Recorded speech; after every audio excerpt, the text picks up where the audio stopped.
Chaque année, 50 000 étudiants rêvent de devenir médecins. Des candidats plus motivés les uns que les autres qui vont apprendre la médecine dans les livres, ingurgiter des milliers de pages par cœur. Mais après 6 longues années, des examens à la chaîne et un concours très sélectif, il n'en restera que 10%. Et c'est seulement à partir de la 7e année qu'ils pourront enfin soigner leurs premiers patients. Ils feront des stages de 3 à 5 ans à l'hôpital, au bout desquels ils deviendront enfin docteurs. Mais qui sont ces internes? On peut tous tomber malade un jour, et la santé est ce qu'on a de plus cher. Alors si notre corps lâche, si on a mal, et qu'on est obligé d'aller à l'hôpital, on ne pourra pas s'empêcher de se demander « Est-ce grave? Est-ce que je vais m'en sortir ?» Et à ce moment-là, on attend tout des médecins. Mais si on tombe sur un interne, on s'inquiète. Va-t-il poser le bon diagnostic? Sera-t-il à la hauteur? Car être un bon interne, c'est être capable de courage, de sang-froid, de sensibilité, mais aussi vouloir être le meilleur pour bien nous soigner.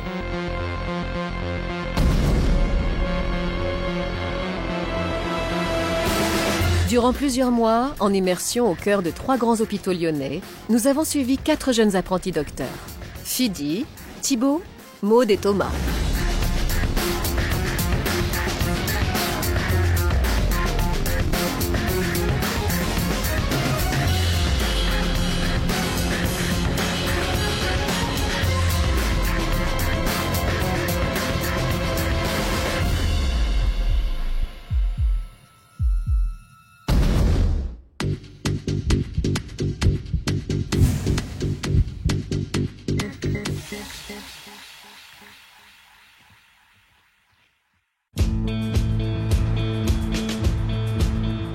J'ai terminé ma 6e année de médecine, mon externat en fait, et j'entre en première année d'internat. Je suis médecin, j'ai le droit de prescrire. Quand on devient interne, on se jette à l'eau, on y va, ça y est. Que toute la théorie, je suis censée l'avoir acquise, et je commence la pratique. Ses premières armes d'interne, Maude Brémond va les faire ici aux urgences médicales. C'est l'un des services les plus difficiles, mais Maude ne manque pas de courage. Et c'est ce qui l'a poussée à choisir de venir ici. C'est un très gros service d'urgence en fait, c'est surnommé la cour des miracles. Bah, c'est totalement ça quoi, quand on est là-dedans, on est là mais on est où quoi? Enfin vraiment c'est la cour des miracles, je crois qu'on peut pas me trouver. Là vous vous trouvez à la banque d'accueil, les malades arrivent par là sur leurs pieds, par là avec les ambulances, les pompiers, le SAMU. Bureau médical du secteur B, ça c'est des box de consultation, tous les mêmes. Particularité, là vous avez un box de contention, le box 10, pour les malades agités ou à risque de fugue. C'était excitant. C'était ouais, vite, j'ai hâte d'y être quoi. On touche à la vraie vie, hein. Il y a des piliers de la précarité sociale, la grande détresse. Ça risque de vous toucher un peu, c'est le semestre d'hiver, on va avoir des difficultés. Vous verrez aussi des fins de vie parce que vous verrez des choses un peu, des choses difficiles humainement. C'est un stage qui est difficile, on va pas se mentir, mais ça va bien se passer. Monsieur! Allez! Maintenant j'étouffe! Je vous dis j'étouffe! C'est intéressant justement d'être dans un endroit réputé difficile, intense, soutenu, tout ce qu'on veut comme adjectif. J'ai envie de me confronter à la difficulté.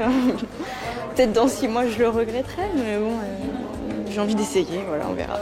C'est la vraie vie qui se passe au pavillon.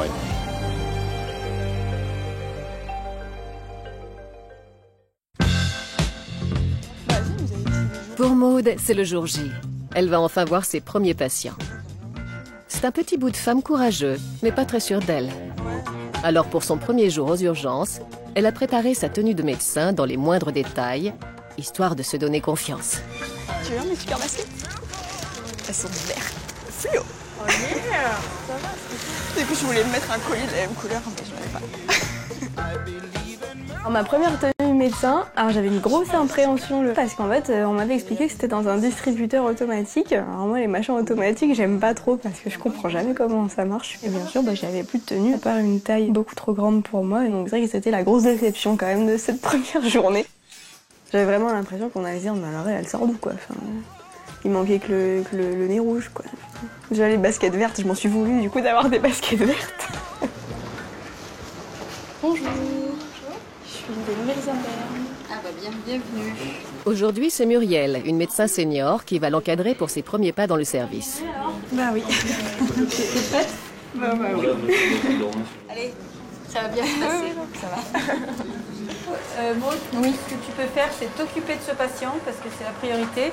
Et puis, avec les deux externes... Ça y est, il y en a un qui arrive, il est pour moi. Bah, il faut y aller, quoi, et il faut se jeter à l'eau. Quand je me dirige vers le box où il y a mon premier patient, je suis pas à l'aise. Je suis là à me dire par où je commence, qu'est-ce que je fais. C'est vrai que c'est un peu, oui, l'impression que j'ai.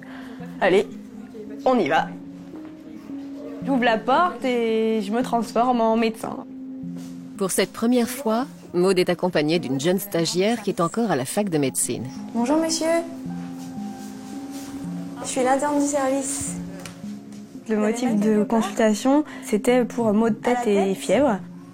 Où ça, la tête? Devant, là? Derrière aussi. D'accord. C'est arrivé brutalement, les céphalées, ou c'est associé à la fièvre depuis 3 jours? Oui, ça fait 3 jours qu'elle a mal à la tête. Ouais, d'accord. Bon, je vais vous examiner. Ça fait mal, ça? Oui? Non, ça va. Vous sentez bien, là? Quand je touche, vous sentez? À ce moment-là, je vérifie s'il y a une anomalie dans le cerveau. Puis j'essaie de la localiser. Regardez mon doigt. Regardez, posez les bras et puis regardez mon doigt. Vous voyez mon doigt? Regardez-le, vous le suivez des yeux. Bon, regarde pas trop bien. D'accord. J'aimerais bien pouvoir marcher un petit peu. Pas longtemps, ça embête pas trop. J'étais un peu, bon, mais il a de la fièvre. Il a de la fièvre, ça veut dire qu'il y a quelque chose d'infectieux sous-jacent, mais en même temps, il a une anomalie à l'examen neurologique, donc il y a quand même quelque chose au niveau cérébral qui se passe, une infection cérébrale. Bon, il faut aller plus loin. Et juste avec l'examen clinique, je pouvais pas trouver le diagnostic, quoi. Allez, à tout à l'heure. Faudrait pas qu'il y ait eu un truc qui saigne là-haut, quoi. Puis il était un peu irrégulier quand même. Mais il est confus quand même. Non, je sais pas, tu le trouves pas confus? Si, elle regardait mon doigt ralenti. Oui. Complètement. Ouais. On a un petit peu peur de l'AVC parce qu'il a un petit peu des signes neurologiques quand même. Après, il n'y a pas de gros signes francs. Et c'est vrai qu'il y a quand même un contexte fébrile derrière qui fait suspecter une infection. Donc bon, après, les deux peuvent aller ensemble, mais bon, enfin. Du coup, c'est vrai que c'est un petit peu farou, sachant qu'il a des antécédents en plus de vertige, il a d'autres antécédents qu'il faut prendre en compte, qui peuvent faire que ça fait changer le diagnostic complètement. Donc du coup, bah, ouais, c'est vrai que je sais pas trop. Moi, j'aurais bien fait des émocs quand même. Je suis pas d'un tempérament à me mettre en avant, donc c'est vrai que je vais plutôt me cacher derrière le fait que je suis encore en formation, plutôt que de dire que je suis médecin, parce que forcément, plus on prend du grade, plus on est censé être responsable et gérer. Et moi, pour l'instant, je me sens pas encore capable d'assumer ça, donc j'assume petit à petit, on va dire. Quand je vois Maud ce matin, ça me rappelle il y a plus de 30 ans. Je me rappelle de ce moment-là qui est pas si facile. Ces sensations d'être perdu, de prendre conscience d'un seul coup qu'on change de rôle d'une minute à l'autre. Même mes chefs, ils ont été perdus à ma place, donc finalement, ils sont chefs. Donc ouais, ça m'a rassurée, ça m'a apaisée. Ouais. Oui, très bien. Allez. C'est l'heure de déjeuner. Normalement, le médecin senior laisse l'interne gérer seul le service. Mais Maud manque d'assurance. Il est encore trop tôt pour lui faire confiance. Muriel va prendre en charge les patients de Maud pendant la pause. Je vais te laisser aller déjeuner quand tu veux. Moi, je resterai là pour garder en même temps le secteur. Ce sera plus simple aujourd'hui parce qu'on a beaucoup de travail. Et puis ce serait un peu difficile si je te laisse encore 1 heure toute seule. Après, je reviens. On nous aura encore mis 10 malades. Donc, tu vois, je vais rester par là. Je déjeunerai mieux un autre jour. À tout à l'heure? Oui, ça marche. À tout à l'heure. Tu reviens pas à 15h, hein? Non. J'ai très envie d'aller déjeuner, mais là, je peux pas la laisser vu le contexte. Et puis, si effectivement c'est au-delà des heures d'ouverture du self, je me débrouille autrement.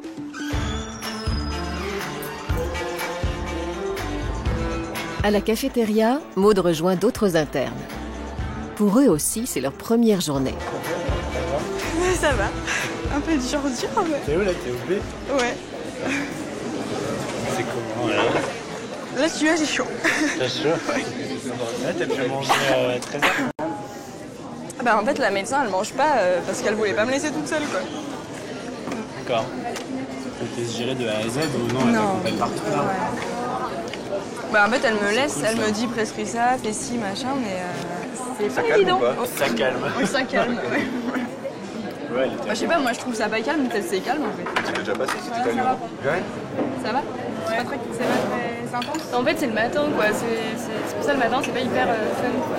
Et j'ai l'impression d'être un gros boulet quoi, mais vraiment. Enfin, je suis là sur ma chaise, qu'est-ce que je vais faire? Je sais pas. Et tu verras cet après-midi ça ira mieux. Toi tu connaîtras tous les patients. Et... Je trouve qu'on a quand même la boule au ventre de manière importante, voilà. Continue, on est toujours un peu stressé. Quoi. Mais bon, j'espère que ça partira avec le temps. Je pense qu'on va bien dormir cette nuit. Ça m'a fait du bien de le voir. Puis de pouvoir parler à quelqu'un qui comprenait ce que je vivais. Quoi. Ouais. Allez, on est reparti. Je suis revenue du self et je retourne voir le patient. En fait, le monsieur, il était complètement dégradé. D'accord. Vous connaissez le président de la République? Non? Ça vous dit rien? D'accord, je vais faire un... Vous inquiétez pas. Vous voulez un verre d'eau? Ça y est, en fait, j'ai appelé le scanner, on va l'envoyer au scanner dès qu'il nous rappelle. Donc, dès qu'on a les résultats de la prise de sang, il va au scanner cérébral. Moi, je l'ai examiné, il était bien, enfin, je lui parlais, bon, il était un peu confus, mais et là, on peut pas lui parler, quoi. Donc, c'est vrai que du coup, c'est assez brutal, on va dire.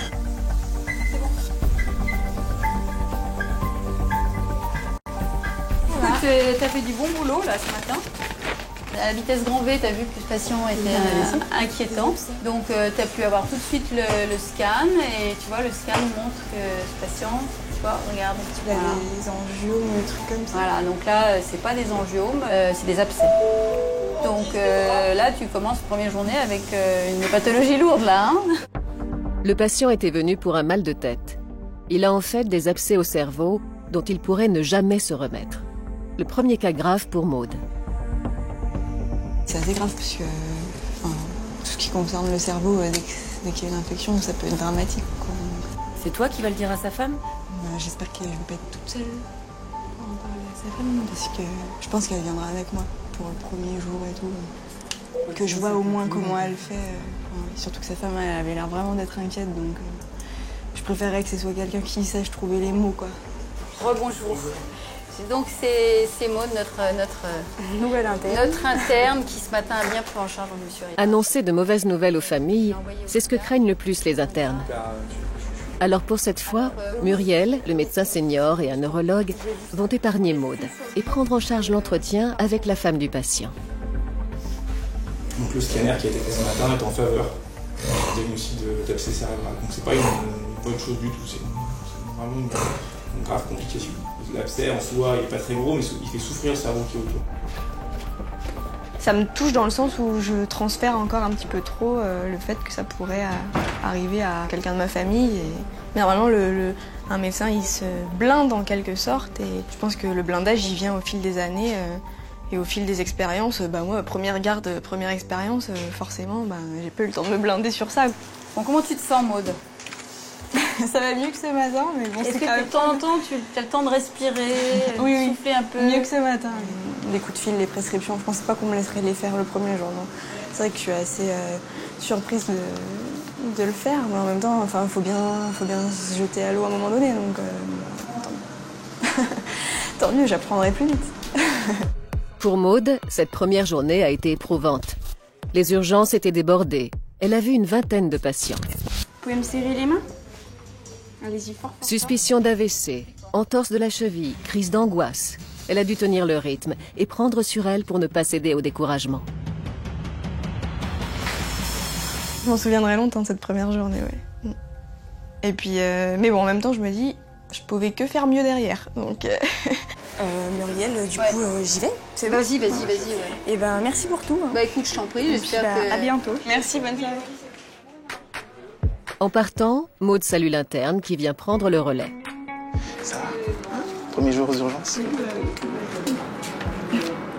Un peu. C'est un peu physique, quoi. C'est bien. À mon avis, le premier jour, c'est sûr, elle a dû être vraiment perdue. Ouais. Je ne connais pas un seul interne en premier semestre qui arrive le premier jour et qui se dit ça y est, je peux tout gérer.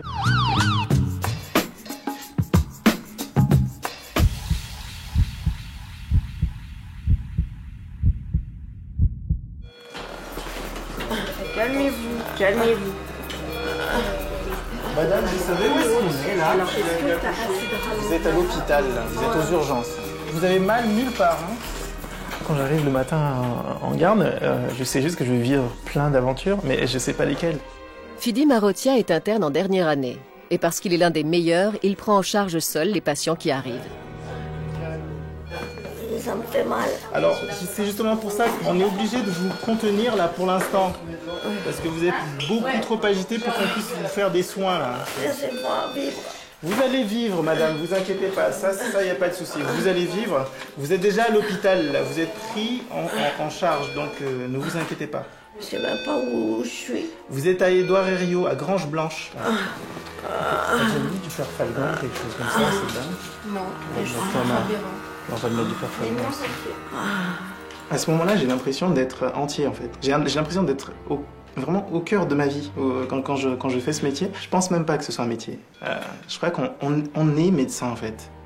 On est médecin, on est toujours médecin même quand on n'est plus à l'hôpital et même quand on n'a plus notre blouse, on est toujours médecin, enfin quoi qu'il se passe. Heureusement que j'ai trouvé ce métier parce que je pense que j'aurais cherché longtemps, j'aurais jamais pu faire autre chose. Et c'est les urgences et pas autre chose d'ailleurs. Vous avez des soucis au niveau de la thyroïde, c'est la glande qui est juste derrière le cou, enfin à cet endroit là qu'on avait déjà découvert. Et ça, le souci, c'est que ça vous a fait perdre beaucoup de sel. Oui. D'accord? Oui. Et ça, il faut qu'on arrive à essayer de normaliser un peu tout ça. C'est plutôt triste ce qui lui arrive parce que c'est une patiente qui a probablement en fait toute sa conscience en temps normal et qui là est totalement perdue. Donc. Fidi est un garçon extrêmement sensible. Une qualité qui peut parfois être un handicap dans ce métier. D'ailleurs, son père, décédé il y a quelques années, lui avait déconseillé de faire médecine. Mon père était médecin. Lui, il nous a toujours dit ne faites pas médecine, ça va bouffer votre vie, hein, on vous connaît très bien. Enfin, il voyait à notre personnalité en fait. C'est plutôt la crainte qu'il avait que ça empiète trop sur notre vie, on va dire sociale, et qu'on n'arrive pas à s'épanouir. 4 ans d'internat ont apporté la maturité nécessaire à Fidi. Désormais, c'est avec sérénité qu'il travaille tous les jours aux urgences. Il faut dire les choses comme ça. Vous avez fait pas d'alcool dans votre cave. Durant la guerre, il faisait ça. Mais... Pour le moment, dans le box numéro 4, la bonne humeur est de mise. Le vieux monsieur a mal au ventre. Il explique à l'équipe qu'il a bu de la gnôle fabriquée maison. La question qu'on se pose, c'est de savoir s'il ne se serait pas intoxiqué avec cet alcool produit maison. C'est un papy qui était fort gentil, oui, vraiment sympathique, qui fabriquait lui-même son alcool en fait, à base de je ne sais plus quelles graines, mais il faisait même son alcool, très fier d'ailleurs de sa production et il disait que il en consommait assez régulièrement. Il y a du liquide plein le ventre. Faites le ventre très souple, ok?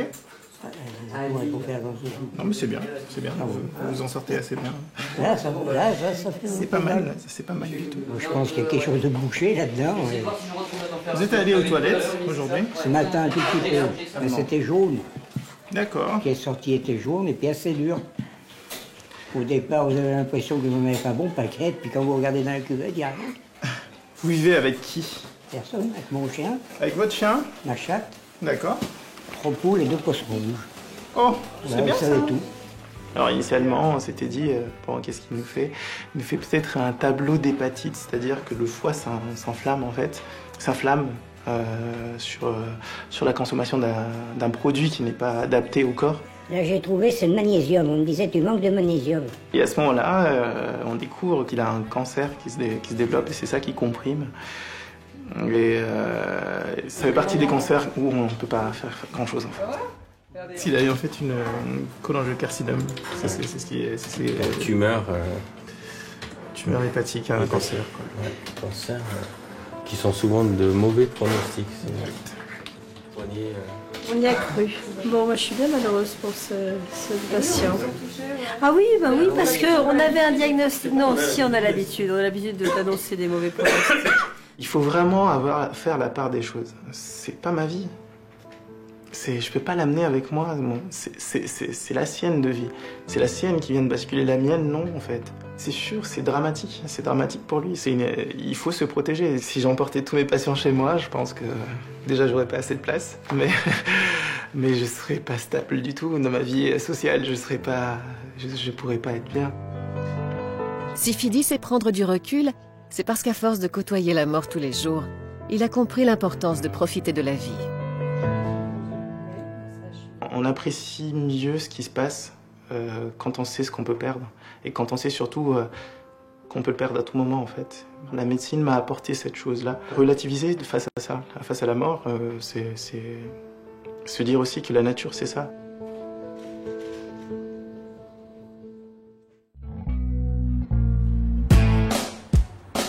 Quelques jours plus tard, Fidi rejoint ses collègues pour faire la fête. Salut. Il a invité Maud, la jeune interne, et son copain Florent à venir ce soir. Ah non, Est-ce que vous savez où est-ce qu'ils sont? bah non. Médecins et infirmiers se sont donné rendez-vous ici pour boire un verre. Non, mais ça va. Je suis désolé, hein. On est arrivé en retard. Mais c'est pas grave, je survis. On voit de la souffrance de 8h à 8h. Donc en ce qui me concerne, c'est 24 heures où je vois que des gens qui souffrent. Et donc en sortant de là, je vais essayer de me défouler, de sortir un peu de tout ça. C'est extrêmement important pour un interne d'avoir une vie. C'est même un équilibre de faire la fête. Ce serait pas mal ça, de mettre ça à l'entrée, quoi. Après 4 ans d'internat, Fidi connaît tout le monde. Il est très à l'aise. Ouais, voilà. Ouais. Cette soirée est une occasion en or pour Maud de se faire connaître. Mais submergée par la timidité, elle reste à l'écart. Bon, ben, ma foi.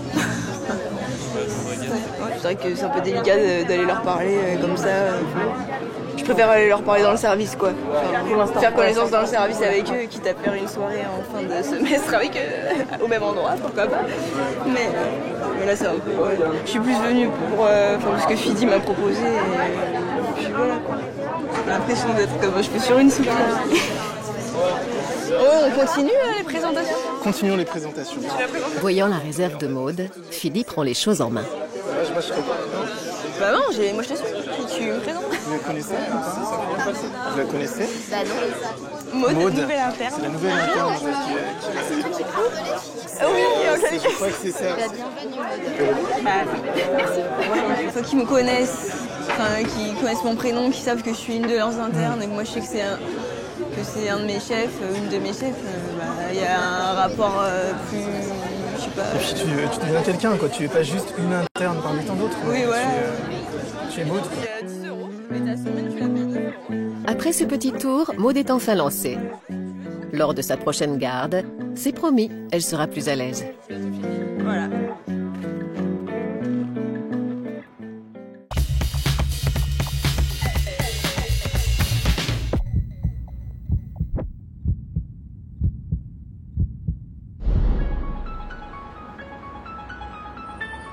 Depuis tout petit, je veux faire de la chirurgie cardiaque. Ça demande quand même pas mal de sacrifices, d'investissements. C'est une super expérience pour moi, ce que je vis. C'est une spécialité qui coûte cher au niveau personnel, à tous les niveaux, donc il faut pas trop se poser de questions, mais vraiment avoir envie de le faire. Il faut vraiment avoir envie de le faire, quoi. Pour réaliser son rêve, Thomas Gandé est prêt à de nombreux sacrifices, car il doit passer le plus de temps possible à opérer auprès des plus grands chirurgiens. Aujourd'hui, il va réparer le cœur de Chloé, une enfant de 10 ans.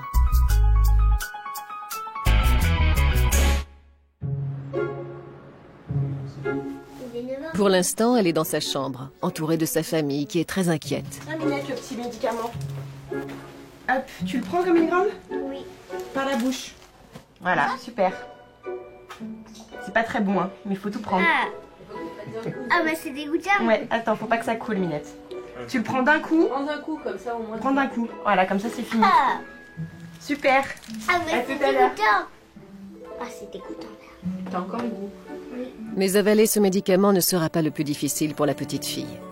Elle souffre d'une malformation du cœur qui va nécessiter une des interventions les plus dangereuses, une opération à cœur ouvert. Tu nous fasses un gros bisou avant que tu sois carrément endormie quand même. Hein?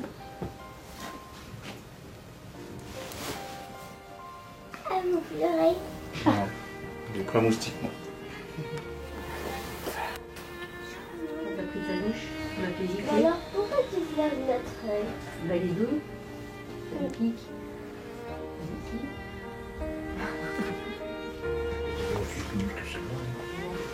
Ici. Moi, je pense qu'on vivra moins dans l'angoisse.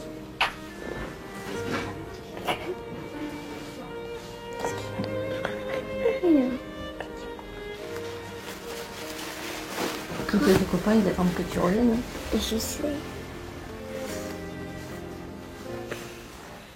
Dans le service, Thomas prépare les derniers éléments du dossier. Il a conscience de la peur et de l'espoir que ressentent Chloé et ses parents.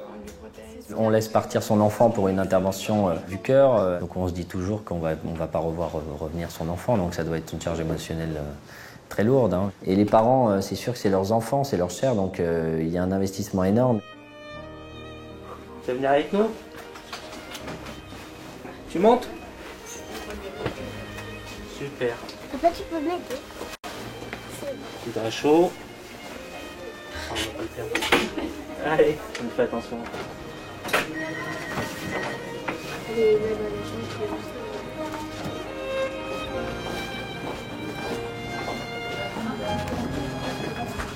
T'auras pas peur. On reviendra te voir après.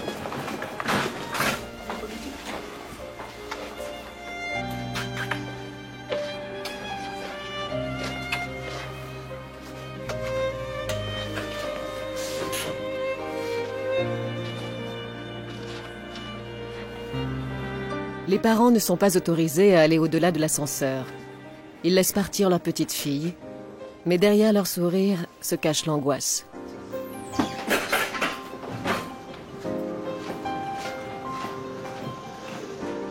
Quand on se retrouve allongé sur ses brancards et que l'on voit défiler les lumières au plafond, on n'espère qu'une chose, être plongé le plus rapidement possible dans un sommeil profond, sans mauvais rêves, pour se réveiller complètement guéri. Dans les vestiaires, Thomas, l'interne en chirurgie cardiaque, se prépare. C'est une transition entre le moment où on vient de l'extérieur, où on avait une autre vie, et le moment où on va arriver au bloc opératoire. Ça permet de se conditionner pour appréhender la chirurgie dans les meilleures conditions. Il est l'un des meilleurs internes de sa spécialité, mais il n'opère jamais seul. Oui, allô. Oui, Magali, oui, je suis dans la salle 8. Dis-moi, tu as vu Thomas, là, l'interne? Thomas va assister le professeur Ninet, un des chirurgiens cardiaques les plus réputés au monde pour ses opérations à cœur ouvert sur des enfants. Après 35 ans de pratique et un quotidien rempli d'opérations délicates, il affiche une apparente décontraction. La valve 23 et un tube 20. Pour le professeur Ninet, Thomas représente une aide précieuse, car il termine son internat après 5 années de pratique intensive. Il a l'habitude maintenant, hein, il a l'habitude des techniques. Et comme il a déjà une bonne expérience, eh bien, on n'a pas besoin de lui demander deux fois les choses. Elle a son doudou, tu veux que je récupère son doudou? On enlève le nounours de la petite fille et à ce moment-là, la petite fille devient vraiment impatient et on se focalise sur le thorax, sur le cœur et sur l'intervention et sur le geste qu'on doit effectuer. Oublier toute la dimension humaine, le temps de l'intervention. C'est important d'oublier un petit peu les sentiments, le temps de l'intervention, pour bien réagir en cas de stress et en cas de problème. Dans une salle d'opération, tout est codifié. Le chirurgien en chef se place toujours à droite du patient. L'interne se met en face. L'opération de Chloé commence.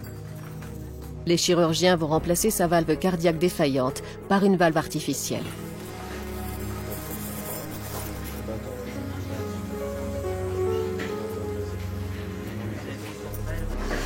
Toi, tu aspires, hein, parce qu'il va m'aider. D'accord. C'est la seule chirurgie où on arrête le cœur. Donc pendant 1 heure ou 2 d'intervention, la vie s'arrête quelque part et c'est vrai qu'il y a une assez lourde symbolique comme chirurgie. Pendant ce temps, à l'extérieur du bloc, les parents de Chloé attendent d'être rassurés par le chirurgien. On a toujours peur que ça se passe mal, ouais, ça c'est sûr. En fait, c'est l'attente qui est longue, quoi. C'est surtout le fait de ne pas savoir, d'ailleurs. Le fait de ne pas savoir, de ne pas avoir des infos. Voilà. On peut savoir ce qui se passe. 3 heures se sont écoulées et l'opération n'est toujours pas terminée. Tu prends le patch, là, le bord du patch, là, et tu sors là où, là. Voilà, c'est bon. Le professeur Ninet a laissé à Thomas la première place. L'interne va pouvoir faire les dernières sutures sur le cœur. le toucher, un moment unique. C'est un organe qui est plus magique que les autres parce qu'on le voit marcher. Donc c'est sûr que ça, quand on le voit s'arrêter, qu'on le voit repartir, c'est incroyable parce que cet organe, il est autonome, il s'arrête, on le refroidit, on le réchauffe, il se remet à battre et ça garde ce côté un petit peu magique. Il faut bien qu'il bricole, hein. Il faut bien qu'il apprenne un petit peu à coudre un peu le cœur. Voilà, c'est des canaux. Oui, oui. Et ça prend d'autant plus de valeur quand ça arrive à la fin des études, qu'on a mis des années, qu'on a travaillé, et puis ça y est, en fait, les choses se réalisent. Hop, hop, hop. Hop là. 2 heures plus tard, Thomas termine l'opération seul au bloc. Il prend son temps, car Chloé lui a bien précisé. Elle ne veut surtout pas avoir de grosses cicatrices. Finalement, c'est la seule trace qu'elle va garder de cette intervention, la petite. Hein. Donc l'objectif, c'est vraiment qu'elle ait une belle cicatrice. Elle va devenir ado, bientôt les garçons. Alors bon... Elle avait une cardiopathie à la naissance qui était incompatible avec la vie. Elle va pouvoir vivre, avoir des enfants, vivre une vie normale. Donc on lui a offert une vie en fait, hein, sur l'âge finalement. Et ça, c'est assez grisant.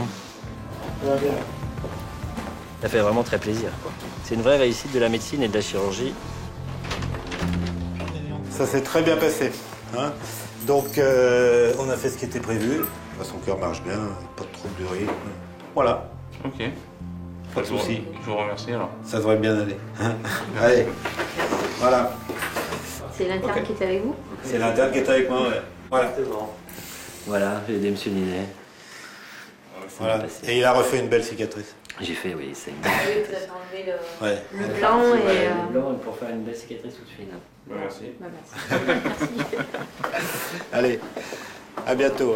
Voilà. Bon, je vais te laisser vaquer tes occupations. Oui, mais moi, exactement, okay. Monsieur Ninet, j'ai pas mal de trucs à faire. Bon, à plus tard. Allez, à plus. Déjà 12 heures de présence à l'hôpital pour Thomas. Et ce n'est pas terminé, car cette nuit, il est de garde et 2 opérations vitales l'attendent. Mais pour le moment, sa première urgence, c'est de manger.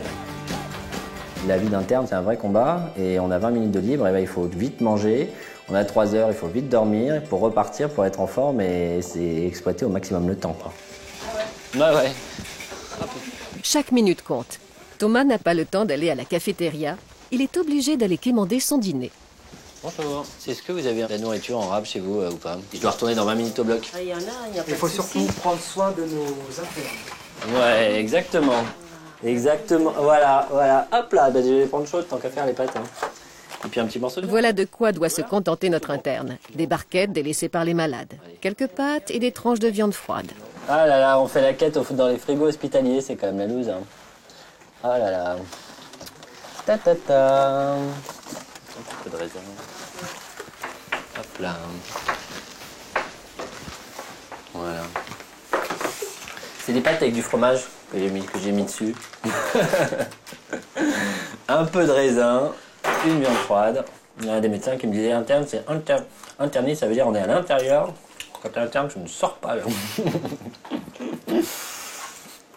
Tu n'es pas là pour sortir de l'hôpital, quoi. Mais bon, une fois qu'on l'a pris, le rythme, après on est habitué,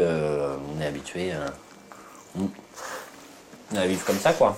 Mais c'est bien de jamais s'arrêter. Enfin, moi, je me plains pas. Hein. Pas du tout. Je suis très content.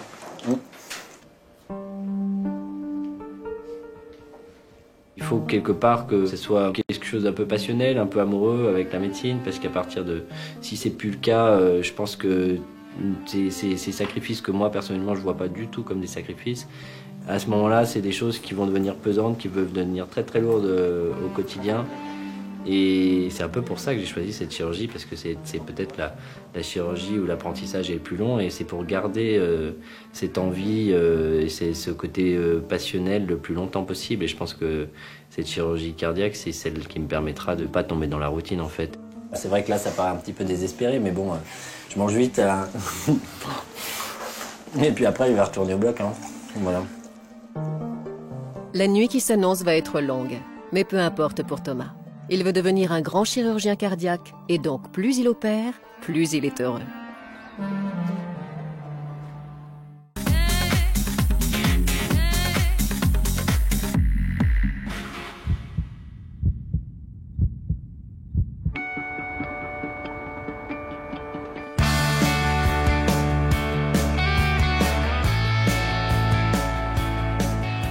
Quand j'arrive à 6h du matin, je dois me dépêcher parce que le pavillon G est réputé parmi les internes comme un service exigeant et prenant. C'est un service qui est assez dur.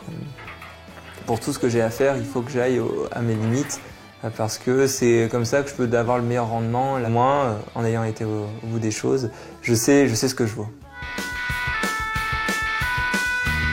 C'est au pavillon G qu'arrivent tous les accidents de la route les plus graves. Thibaut Vermersch n'a pas une minute de répit. À peine arrivé, il doit s'occuper de sa première urgence, une femme de 40 ans tombée dans un ravin avec sa voiture. AVP, VL contre VL, choc frontal. Quand je descends les marches, j'arrive à la salle de déchocage. Il y a des médecins anesthésistes, des réanimateurs, des chirurgiens viscéraux. Vous sentez là? Vous sentez mes mains? C'est à gauche. Bougez les doigts de pied.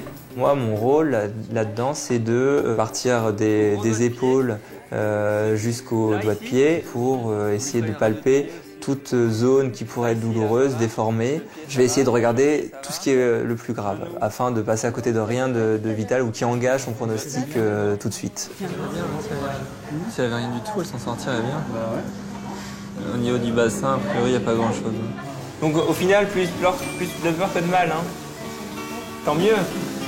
On va quand même vous suturer la plaie du genou. Annoncer une bonne nouvelle, c'est génial de lui dire bon, bah, voilà, tout va bien, on a tout regardé.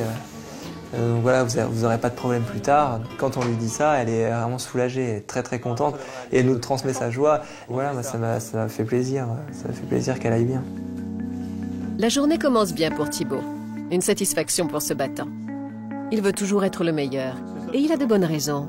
Toute sa famille l'attend au tournant. J'ai débuté la médecine, influencé par mes parents.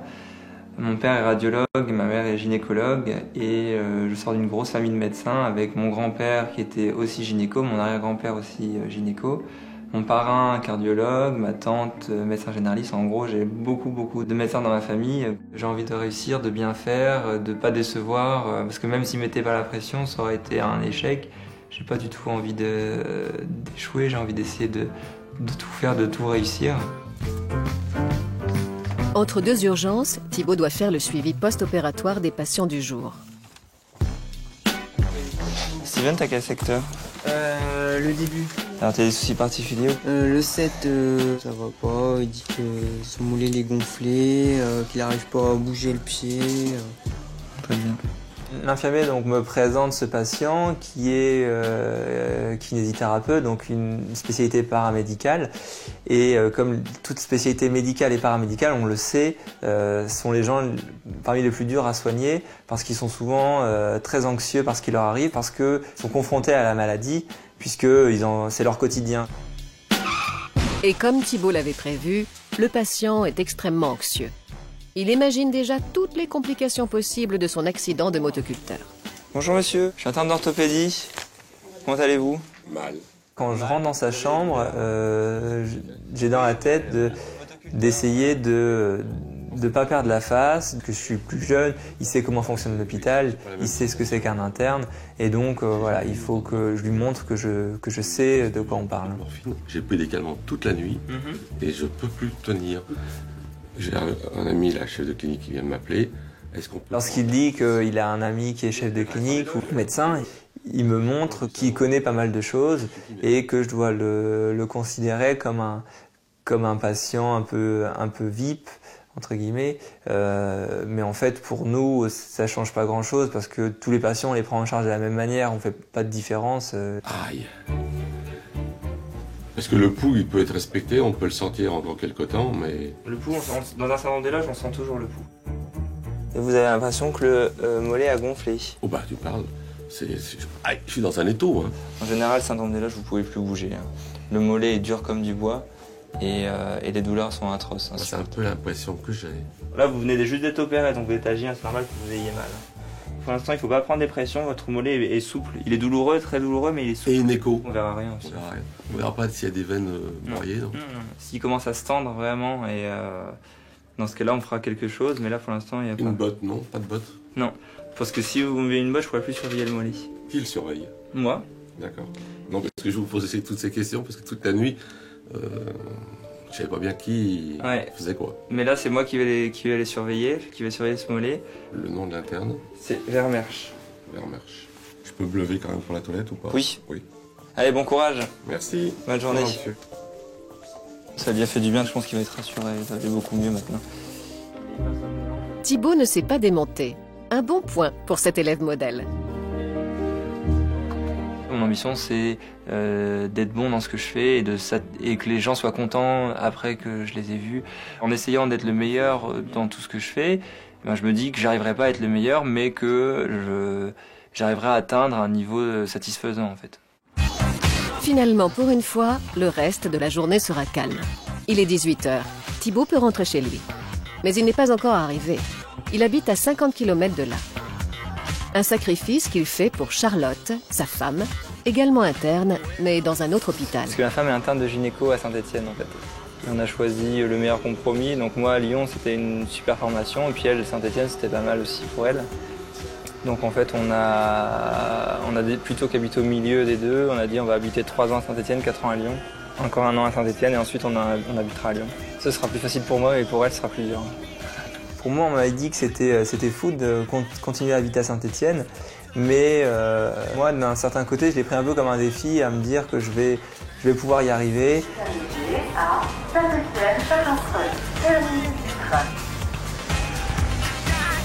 Après 12 heures passées à l'hôpital, Thibaut peut enfin rejoindre Charlotte. Ils se sont connus sur les bancs de la fac et sont ensemble depuis 5 ans. Charlotte est vraiment un vrai soutien pour moi, c'est ma doublure parce qu'elle sait qu'elle est interne de gynéco-obstétrique, qui est aussi une spécialité difficile, contraignante. Elle me comprend, elle sait exactement, elle sait ce que c'est le travail et en plus de ça, elle me connaît donc elle sait comment me gérer. Et comme Charlotte connaît bien Thibaut, bon, on est parti. Elle sait ce qui lui fait vraiment plaisir. Courir. Ça va? Ouais, c'était ta journée? Ouais, nickel. Il y avait plein de patients, Julien n'est pas là en fait, donc on a dit je récupère tous ces patients. Ah ouais. C'est la misère. Quand je rentre, je suis éprouvé psychologiquement et voilà, il y a une dissociation entre mon mental qui est épuisé, mais mon corps qui a envie de courir, qui a envie de se bouger. Je me dis aussi qu'en courant, je serai plus en forme physiquement et donc plus apte à encaisser le stage. Ah, je vois ça. Allez, on y va à fond.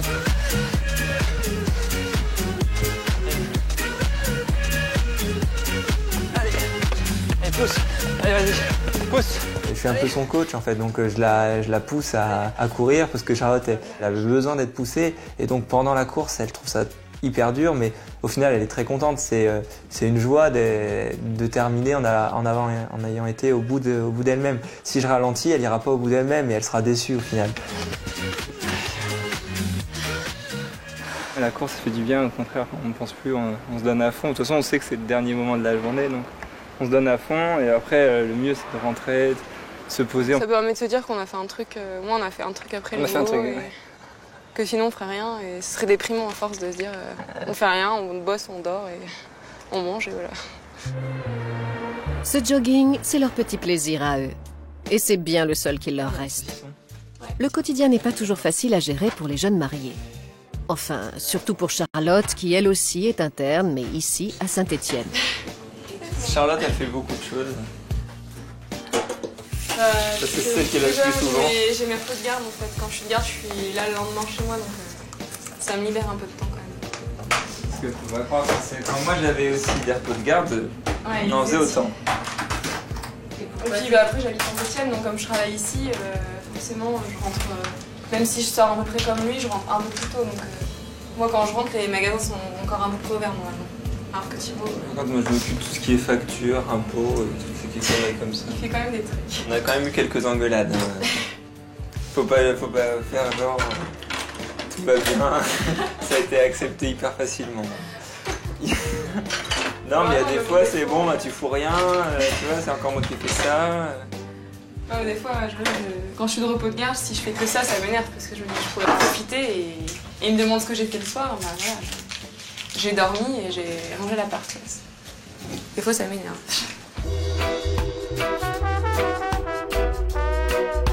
Mais ce qui énerve encore plus Charlotte, c'est que pour être le plus performant possible dans son service, Thibaut écourte le plus possible leurs soirées ensemble.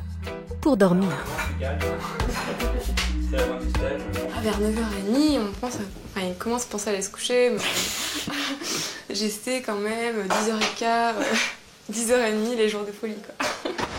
Non, des fois on se couche plus tard, mais c'est vrai que... comme il se lève à 5h moins 10, même quand on se couche à 11h, moi je trouvais ça hyper tôt de me coucher à 11h avant, et au final il dort que 6h, c'est un peu juste, quoi. Je suis vraiment sur les rotules, je peux plus, je suis vraiment à bout, mais bon, c'est pas facile, c'est dur à encaisser. J'essaye vraiment de me montrer que je serai plus fort que ce stage. Putain, ma sacrée assiette. Bon, ça a été ta journée? T'étais au bloc aujourd'hui ou t'étais dans le service? En fait, je suis tout seul. On est... Ah oui, c'est vrai. Annie, elle est en membrane, fais-moi chier mon dessus. Thibaut a choisi un service de chirurgie orthopédique très sélectif. Alors, devant ce niveau d'excellence, il va devoir y consacrer toute son énergie, quitte à délaisser un peu Charlotte, sa jeune épouse.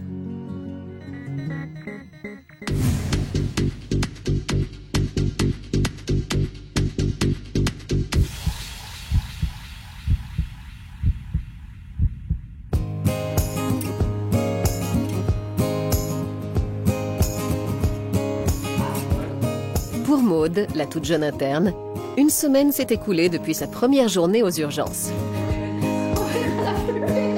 Aujourd'hui, elle déjeune chez sa maman avec Florent, son compagnon, et des cousines. Tout le monde veut savoir comment ça s'est passé aux urgences pour la jeune fille qu'ils savent timide. Vive l'Ardèche. Vive l'Ardèche. Et déjà, la maman de Maude trouve sa fille changée.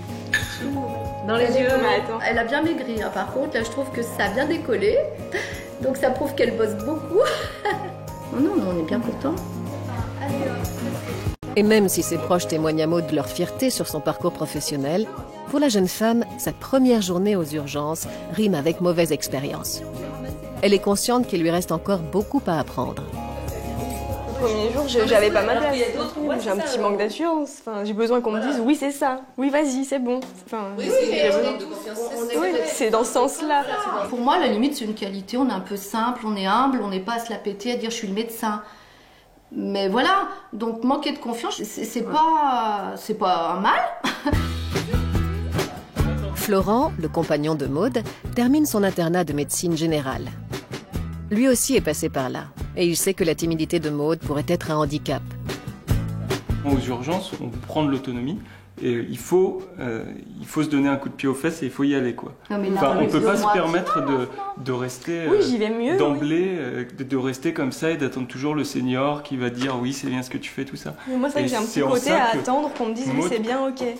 Je prends pas vraiment trop d'initiative. Je pense que pour elle, c'est peut-être un effort un petit peu plus important que pour un interne qui arriverait, qui serait très sûr de lui et tout, indépendamment des compétences, quoi. Ils nous l'ont dit, les internes, ils sont là pour faire tourner le service. Nous, on est là si besoin, mais il faut vite que vous preniez de l'autonomie. Et moi, c'est vrai que j'ai quand même le sentiment que je reste assez dépendante de mon chef. Un médecin, il faut qu'il ait confiance en lui à un moment donné.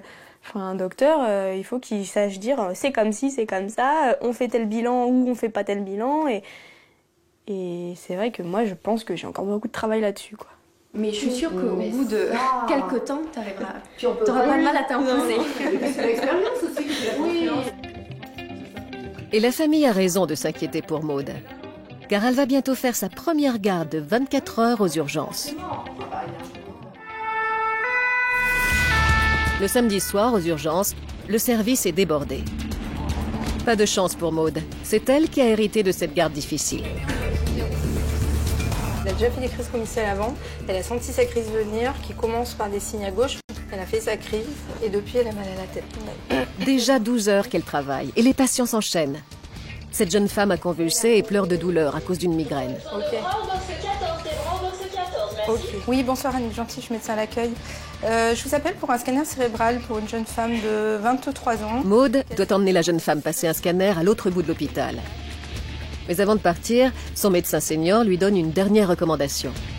Ce que tu peux faire, c'est partir avec... tu demandes à l'infirmière que tu prépares 1 mg de Rivotril dans une seringue, que si jamais elle convulse en route, tu puisses le faire. Ouais. On a Rivotril, 1 mg dans 10 ml, t'as plus qu'à diviser après. Quoi? Ah non, moi je mets tout ça. Bah oui.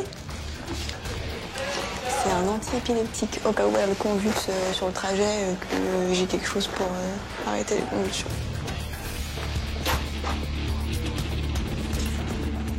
C'est la première fois que je descends au scanner avec quelqu'un de scopé. Et c'est la première fois que je descends au scanner avec quelqu'un de scopé qui a un risque de convulser. Donc je suis stressée parce que je me dis, mais si elle convulse, bon, qu'est-ce que je fais, quoi? 100% confiant.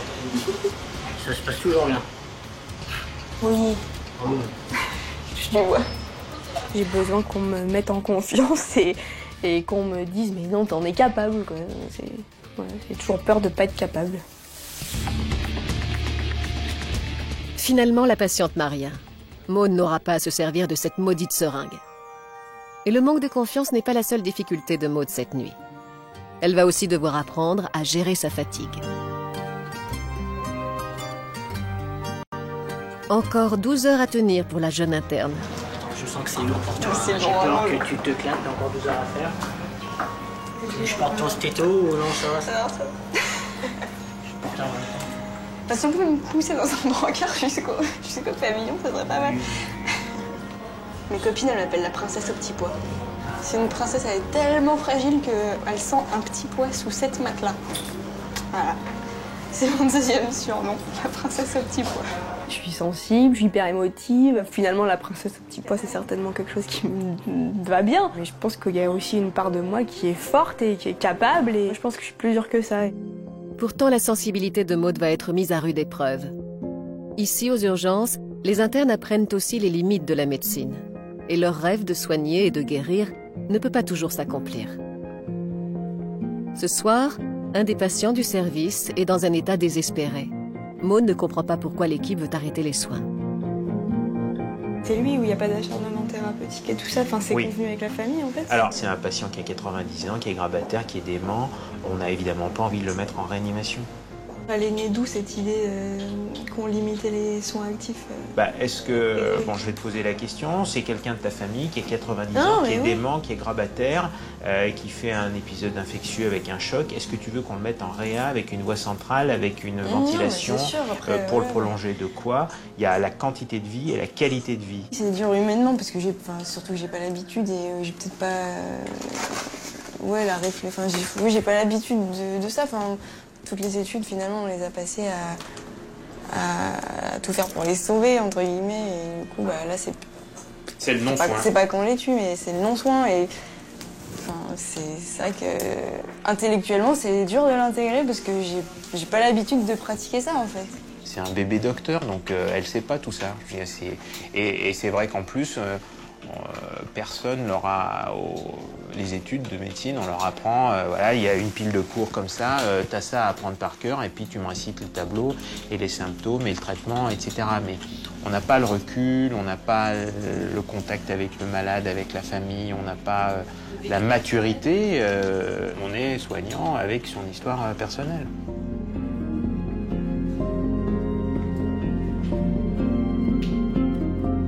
Je pense qu'on se blinde au fil du temps, ouais. Je pense qu'à force d'en annoncer, on a l'habitude, quoi. Maud vient de vivre sa première mort annoncée. La nuit va être longue.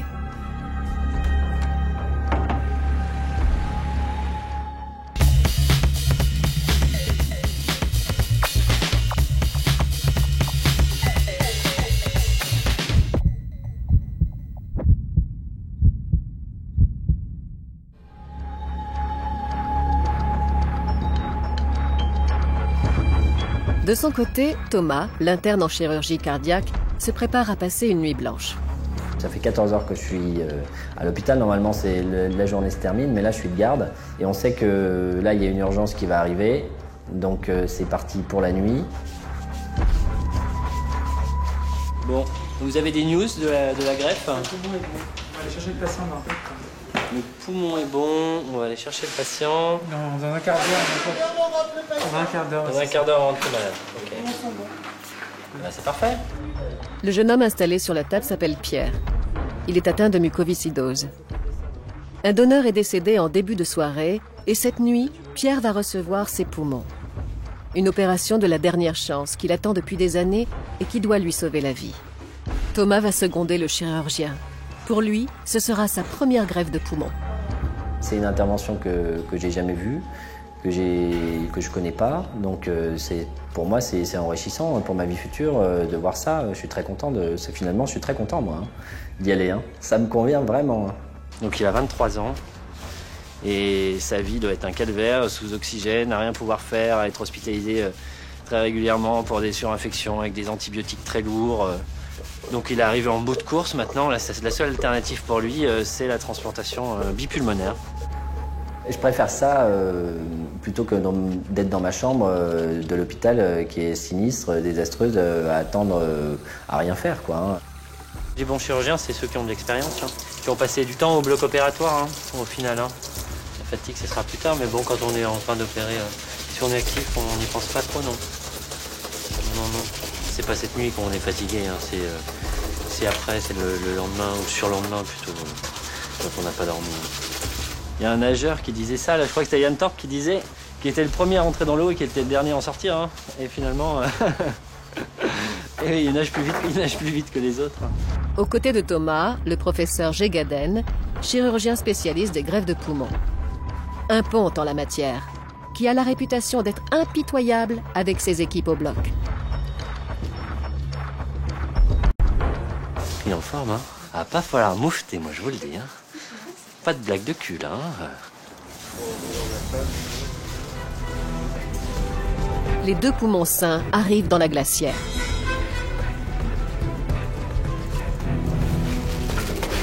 Le temps est compté.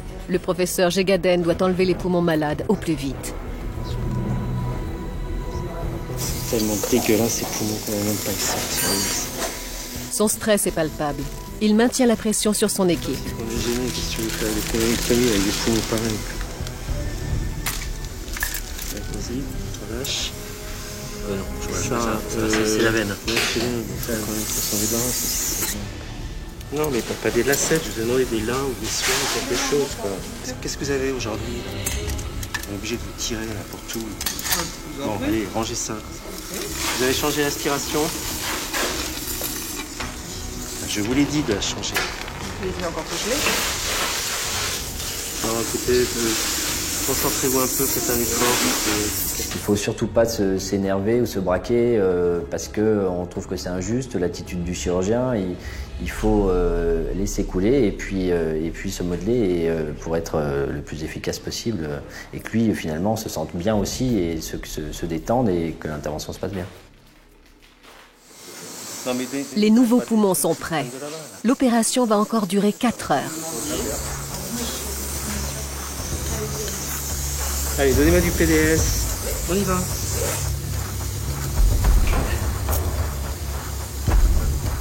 Ok, passe comme tu veux.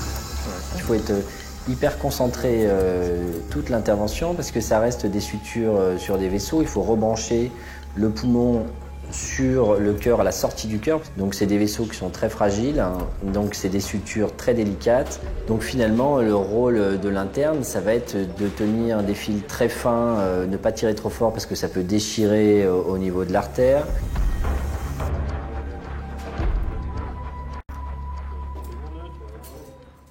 Félicitations, monsieur. Bravo. Bravo. Le chirurgien en herbe. J'ai jamais fait cette intervention. Puis ensuite, ce chirurgien, c'est un chirurgien avec qui j'ai jamais travaillé. Ça fait un double travail puisque les habitudes sont vraiment différentes d'un chirurgien à l'autre. Et l'humeur des chirurgiens est aussi très fluctuante. Hein. N'ont pas tous le même caractère. Hein. C'est une façon de se décharger de son stress. Et, ouais. Mais après, ouais. Chacun se décharge à sa manière. Tu penses que tu viendras comme ça quand tu seras un grand professeur? J'espère. Je serais pire, oui, c'est ça, ouais. Je serais pire, ouais. Il était pas trop mal viré, hein. De quoi? Il était pas trop mal viré, là. Ah, il était pas trop mal, hein. Il était. Non, on a eu mieux, hein, dans le genre. Ça balance, hein. Oh, ouais. Il est ronchon, mais il est super gentil. Il joue presque même la comédie, à mon avis, aussi. Hein. Ça rentre dans le personnage et dans sa manière d'être au bloc, et voilà. Bon, hein, sur ce, hein. Exactement. Hein. Hein, Brigitte, hein. À bientôt, hein. À bientôt, un de ces jours, mon cher Thomas. Ouais. Imagine qu'on nous annonce une petite crève de cœur. Oh putain, bon, ça y est, hein, une chose de faite. C'était une journée formidable. Ouais. Depuis 13h jusqu'à 3h du matin, qui dit mieux? Bah moi. Vous pourrez dire qu'à l'hôpital, on peut monsieur, dame. Ah, mais toi. Ça travaille beaucoup. Ah, ça travaille dur. Oh non. Shit. Avec 20 heures d'opération au compteur, Thomas est exténué. Mais il doit encore trouver un endroit où dormir. C'est le problème, c'est que je sais pas où l'interne a mis la clé de la chambre de garde. Ça me casse les couilles. Non, je crois qu'il n'y a pas de solution. Non. Bon. Ah putain. Oh, le squat. Heureusement, Thomas trouve un bureau avec un lit. Il a déjà servi, mais peu importe. Ah, voilà mon lit. Le jeune interne n'aspire qu'à une chose, dormir. Hop là. Je vais dormir ici, dans le lit de camp. Il n'y aura pas d'urgence, non.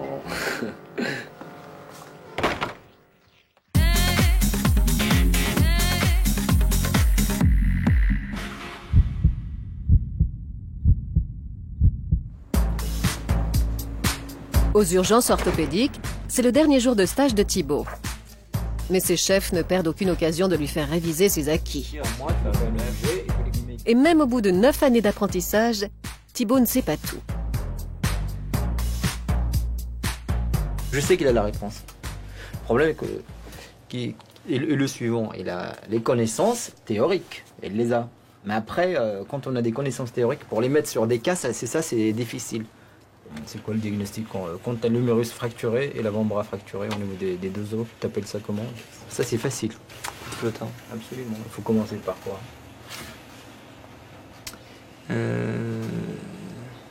Faut que je lui réponde assez vite. Il me met en situation. Donc c'est dur, mais bon, j'ai appris à y faire face. Je commencerai par le bras. Pour restaurer, pour avoir un coude, pour leur donner stabilité du coude. Ouais, il faut commencer par le bras. Tu peux faire quoi comme traitement? Faire un clou rétrograde. Là. Tu peux lui faire un clou rétrograde. Oui. Par les clous rétrogrades, c'est quoi la complication la plus fréquente? Du clou, je t'avoue, j'en ai pas vu beaucoup. C'est la fracture de la palette humérale. L'humérus n'est pas... Thibaut est un peu vexé de ne pas avoir su répondre. Mais devant son chef, il ne laisse rien paraître. Il est donc au niveau d'un tiers moyen. Bah bref, en chirurgie, c'est pas mal d'orgueil, de fierté, et il faut pas montrer qu'on est touché. C'est-à-dire que même si on est touché, il faut montrer qu'on a compris, mais sans être touché pour pas montrer qu'on est faible en fait. Nous, les patients, ne pouvons pas accepter l'idée qu'un chirurgien puisse avoir des lacunes. Car une fois sur la table d'opération, c'est nos vies qu'ils tiennent entre leurs mains. Pourtant, nous devons l'admettre. Les médecins n'ont jamais fini d'apprendre. Il faut se protéger. Thibaut se prépare à réduire une fracture du fémur chez cette vieille dame. Ses chefs le laissent opérer tout seul en guise de récompense pour le féliciter de son stage. C'est l'occasion pour Thibaut de prouver qu'il fait partie des meilleurs. Voilà, comme ça. Moi, c'est pour ça que je fais de la chirurgie, c'est pour enfin opérer. Et donc, le fait de me le donner, je suis très content et c'est une sorte de reconnaissance. Donc, je suis content et je suis content de moi. Ça me fait vraiment plaisir qu'il fasse ça. On va lui introduire un clou. On va mettre une vis cervicale qui va tenir le col et une vis en bas pour empêcher que ça tourne, pour qu'elle puisse remarcher au plus vite. T'as bien fait ton matos, Thibaut? Ouais. À ce moment-là, oui, j'ai la pression parce que de savoir que je dois faire aussi bien que le chef, voire mieux, parce que des fois on s'amuse entre nous, on peut se tirer la bourre. Voilà, je dois faire au moins aussi bien, voire mieux. Incision. Quand je dis incision, je pense plus à rien. Je pense même pas à l'euphorie que j'ai de pouvoir opérer. Je me mets vraiment dans la peau d'un chirurgien, je dois rester calme et savoir très bien ce que j'ai à faire, pas faire d'erreur. Déjà, on est surpris par la force que ça a, puisque c'est comme avec un fusil, ça a du recul. On a des gros instruments qui font du bruit, qui tournent, qui fraisent, mais au final, il faut quand même essayer d'être un minimum doux parce qu'on peut tout casser. Il faut se méfier, il ne faut pas forcément vouloir aller trop vite. Voilà, il faut être très rigoureux. 90 là. Ouais, mets-toi. En fait, il faut pas trop se sentir sur le truc, mais il faut vraiment bien se mettre au-dessus. Et les courbures du clou et tout, c'est plus simple. C'est comme ça que tu peux vraiment faire mini-mini. Ouais. Un petit coup de flip. Doucement, hein. Retiens ta main. Encore un poil. Bah, c'est bon, ouais, on voit bien, on est. Ok. Magnifique. Le fait d'avoir mon chef à côté, ça me met en confiance parce que je sais qu'il me laissera pas faire d'erreur. Donc moi, je vois pas ça du tout comme une pression. Au contraire, on a plus de pression quand on est tout seul. Verdict, en une demi-heure, les devis sont parfaitement posés. C'est la chance du débutant. C'est pas la chance. Ah non, il est bon. Pardon. Il est bon, hein. Il a été bien formé, c'est moi. C'est un très bon interne. Il est très consciencieux, ça c'est très agréable pour les chefs. C'est-à-dire qu'il gère bien son service, il est bien au courant de tous ses patients. Et puis surtout, il ne rentre pas sur une opération sans l'avoir étudié, sans avoir vu les problèmes avant, sans nous avoir posé des questions avant, c'est important. Savoir pourquoi il y aura des difficultés, c'est bien. Donc moi, c'est un très très bon interne et je pense que je suis pas le seul à le penser dans le service. Voilà. Ça fait plaisir et puis c'est un chef que j'apprécie bien, donc ça me fait plaisir de sa part de me dire ça. C'est que s'il dit ça, c'est qu'il le croit vraiment, sinon il le dirait pas. Donc ça me fait du bien. Il est 19h. Thibaut quitte pour la dernière fois le service de chirurgie orthopédique. Quand je quitte le pavillon G, c'est vraiment une délivrance. Hein. Je me dis, bon, ben, c'est bien, t'as tenu le coup, t'es pas mort avant. C'était tellement intense qu'on ne peut que s'en souvenir. Pour se remettre de son stage, Thibaut rejoint sa femme et ses amis pour quelques jours de vacances à la montagne. Salut! Bien bossé! Les amis que je retrouve sont, pour les 9/10e, sont en médecine. C'est mes amis aussi parce qu'ils ont la même vision des choses que moi en fait. Alors le temps d'une soirée, et loin des services hospitaliers, tous redeviennent des jeunes comme les autres, qui s'amusent, rigolent et prennent le temps de se détendre. Enfin. Et en capitale, on l'a fait c'est comme une orange, de la même famille que les oranges. Mandarine. Clémentine. Plus gros.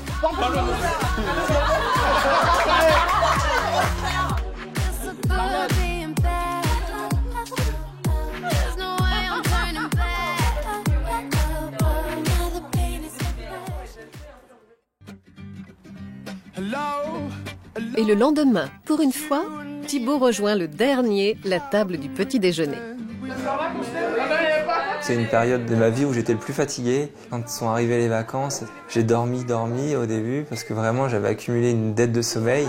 T'as dormi combien de temps? 8 heures. 9 heures. Comment? Ça t'est arrivé depuis combien de temps? Depuis longtemps, depuis les dernières vacances en août.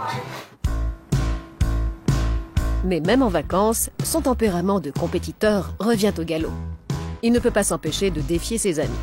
Allez, petit sport. Moi, je vais le laisser gagner. On va dire ça. Je perdrai la tête haute. Freddy Sport, c'est de jouer vraiment. Il a aucune gloire à gagner si je le laisse gagner. En fait, le souci, c'est que plus on en veut, plus lui aussi. Et du coup, au final, on a beau même avoir fait des progrès, lui, il sera toujours, essaiera toujours d'être encore mieux. Il aime bien être bon partout, mais il l'est. Et ouais, il est bon dans tous les sports, c'est juste énervant, quoi. Ils savent comme je suis, donc ils savent à quoi s'attendre. Donc voilà, des fois, c'est sûr que je pense que ça doit être un peu fatigant. J'avoue, je pense que ça doit être fatigant. T'étais mieux sur la fin du set? Ouais. Non, tu trouves pas? Ouais, t'es sympa. Non, mais c'est vrai. Immédiatement. Regarde, Un break de courte durée. Demain, Thibaut commence un nouveau stage de 6 mois dans un autre service de chirurgie orthopédique. Ah, c'est cool, détente, et demain on rebosse. Et demain on rebosse. C'est fini. Les vacances, nouveau stage. Ouais, nouvel stage, nouvelle ambiance. Pression. On va devoir recommencer à zéro pour refaire nos preuves. Ah, à force, c'est usant quand même. On aime bien parce que on peut montrer ce qu'on vaut, mais à un moment, on a envie de se dire, bon, c'est quand même confortable d'arriver dans un stage où on nous connaît déjà, où on sait déjà comment on travaille. Ça fait 9 ans qu'on fait ça, quoi, qu'on a la pression quand même qui est constante et ouais, des fois on a l'impression que ça finit jamais. En fait. Mais quand on sera chef, ce sera pareil. Hein. Ouais. On va leur mettre la pression. On va mettre à la pression aux gens. C'est sûr que c'est comme ça qu'on apprend. Malheureusement, c'est comme ça. Puis c'est comme ça qu'on tire le meilleur des gens. Allez! Ah non, c'est fini. Allez, on continue. T'étais mieux sur la fin, là, ça va être bon. Il reste encore 2 années d'internat à Thibaut. Mais pour cet apprenti chirurgien, rigoureux et volontaire, cela ne devrait pas poser de problème.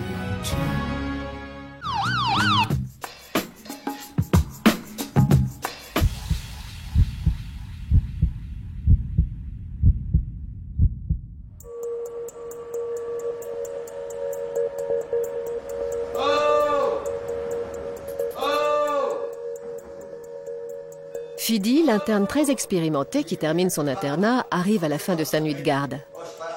Et un malade met sa patience à l'épreuve. Non, vous allez rien casser. Non, vous allez rien casser. Je rentre chez moi, pas enculé. Je rentre chez moi, non? Non, vous êtes à l'hôpital là, monsieur. Je m'en bats les couilles, je suis guéri, j'ai rien. Si vous continuez à vous agiter, c'est moi qui vais appeler du monde. Appelle quoi? Tu appelles quoi, la police? Non. Appelle qui tu veux. Je m'en bats les couilles. L'homme a été trouvé inconscient dans la rue avec 2,50 g d'alcool dans le sang. Là, eh ben, il commence à se réveiller. Il ne sait pas trop où il est. Et donc il s'agite en fait. C'est pour ça qu'on entend crier depuis tout à l'heure. Non, vous n'allez pas sortir. Bah, tu verras. Il faut d'abord que vous ayez éliminé tout cet alcool. J'ai pas de temps. Je suis à jeun maintenant. J'ai envie de travailler. Je veux mon boulot. Eh ben oui, mais pour l'instant, monsieur, il fallait y penser. Monsieur, il fallait y penser avant. C'est pas vous que vous êtes dans ma peau. Vous êtes dans ma peau, vous? Oh. Non. Vous êtes pas dans ma peau? Non. Bah, c'est bon. Allez. Il est impossible de discuter avec lui. Et en fait, il va crier comme ça toute la nuit. Et il a aucun respect pour les autres. En fait. Les autres patients qui sont malades, là, ils sont fous. Enfin. Il pense à lui, quoi. Je vais vous enculer tous, là. Voilà. Vous, là, je vous encule. On va. Mais je vais t'enculer. On aurait besoin de quelques bras au box 3, des bras au box 3, merci. Ouais, mais pieds, doucement. On est obligé de l'attacher parce que justement, il peut pas consentir à rester. Il n'a pas conscience en fait du danger qu'il représente pour lui-même et qu'il représente aussi pour les autres. Oh, qu'est-ce que vous faites quoi? Ça fait une minute, la main me dit non. Lâche-moi la main là-bas. Lâche-moi la main. Restez calme. Mais laisse ta main là-bas, tu me fais mal. Voir ta vie que t'as ton ciseau de merde. Alors je te prends pas avec eux. Barre-toi. Pour l'instant, vous ne pouvez pas sortir. J'ai bien travaillé. T'es ma place, toi? Tu es de mon corps, toi? Non, mais vous pouvez pas sortir. Ça, il dit, dis-toi plus que toi, qu'est-ce que tu me parles? Je pense bien, oui. Je ne mets pas en doute. Enlève-moi ce bordel d'ici, là. Non. Je supporte pas ça. Je ne supporte pas. Monsieur, restez calme. Moi, ça marche comme ça, je suis pas en prison. Restez calme. Allez, ça va. Tu es doucement, doucement. Je vais faire pipi, je bois. Voilà, Vous pouvez faire coller le je suis pas là-dedans. Non, tu n'installes pas. C'est deux mouvements, comme les hommes. D'accord? Je suis pas une pute. Bah, quand vous voulez uriner, vous nous appelez, hein. Voilà, je vais uriner. Je urine pas là-dedans, mais je vais uriner par terre. Voilà, ça vous va maintenant? C'est pas moi, Fidi, qui l'insulte, c'est la blouse, c'est un peu la situation qui lui a... Et puis là, c'est normal de s'énerver quand on est attaché. Qui est-ce qui aimerait être attaché? Sauf qu'il n'est pas apte à sortir. À la fin de sa garde, Fidi n'a pas dormi depuis 24 heures.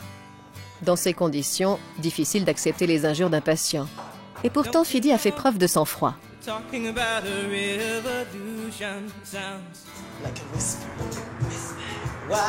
Pour oublier la détresse et les cris, Fidi a sa petite recette personnelle.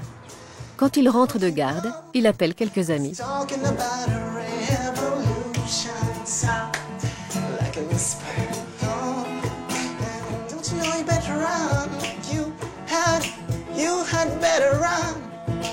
La musique a toujours été essentielle pour moi, c'est un équilibre de vie, mais qui a toujours été, avant même que je fasse médecine. C'est une manière d'exprimer ce qu'on ne peut pas faire avec les mots. C'est-à-dire qu'il y a des sentiments un peu profonds, un peu trop subtils que j'arriverai pas en fait à trouver le mot exact. Enfin, à toute la nuance qu'il y a autour du sentiment, je ne peux pas le faire, alors que là, bon, bah, ça sort tout seul. Régulièrement, les amis de Fidi le taquinent au sujet de ses petites amies, car si le jeune homme est heureux au travail, il est malheureux en amour.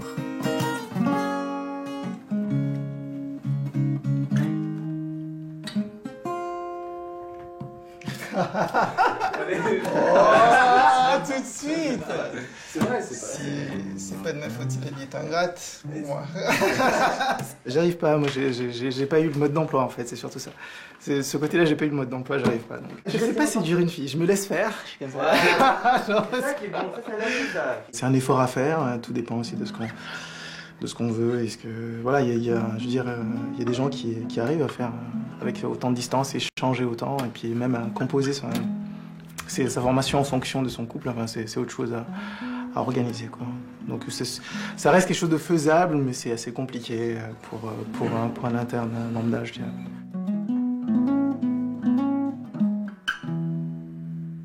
Je pense que je trouverai quelqu'un avec qui ça se passera bien, qui me traitera bien et que je lui rendrai l'appareil. Donc, ouais.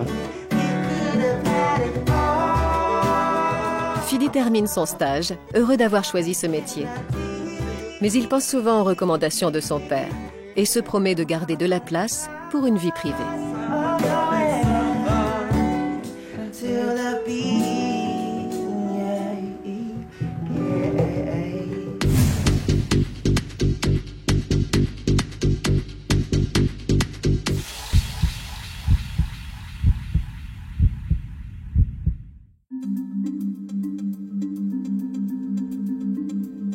Aux urgences, la nuit n'est pas finie.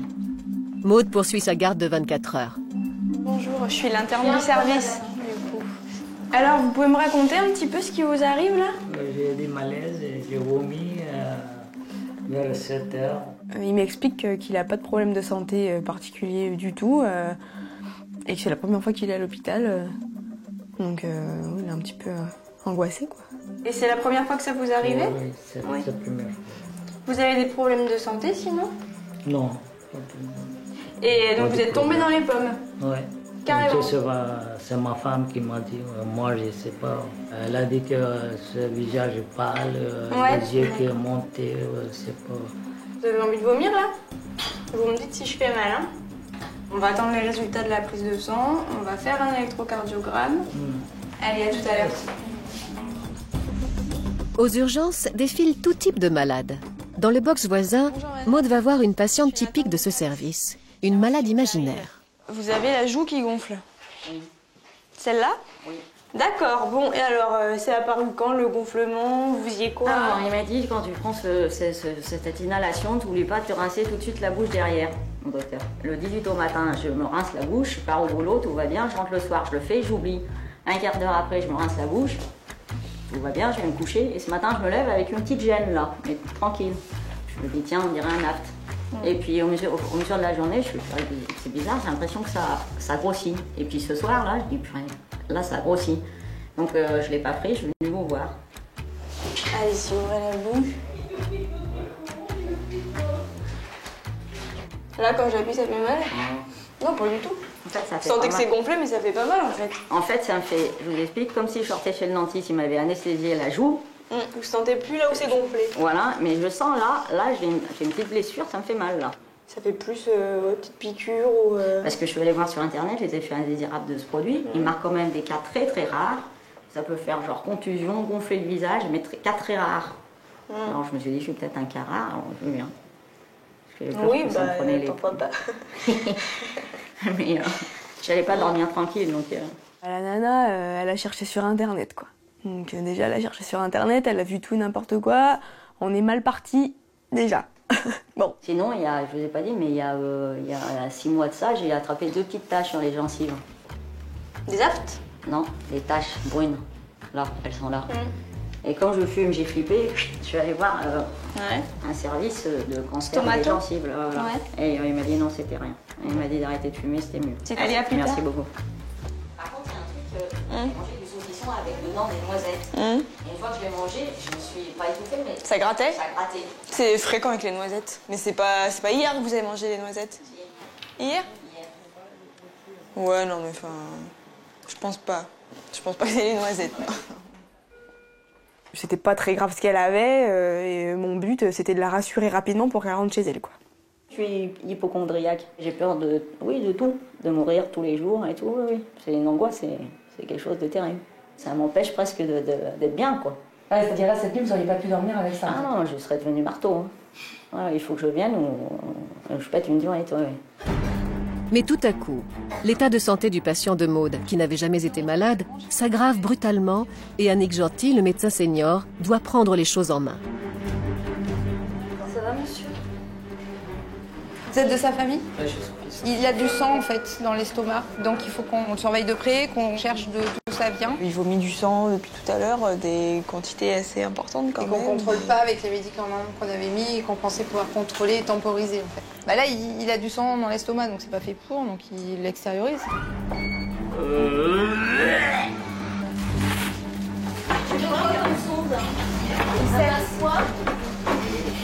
Monsieur, allez. Il respire plus. Quand le monsieur qui vomit du sang est au bord de l'arrêt cardiaque, moi, à ce moment-là, je suis très en retrait parce que je sais pas faire. Enfin, j'ai jamais. C'est la première fois que je suis confrontée à ce genre de situation. C'est ma première garde de nuit. Je sais même pas par quel bout commencer pour gérer ce genre de situation. Donc, je laisse faire, quoi. Le monsieur, il était très attachant, il était très gentil, et je l'avais vu juste avant, il me dit qu'il n'a pas de problème de santé. Et de le voir se dégrader comme ça fait quelque chose et on se sent impuissant parce qu'on sait pas faire.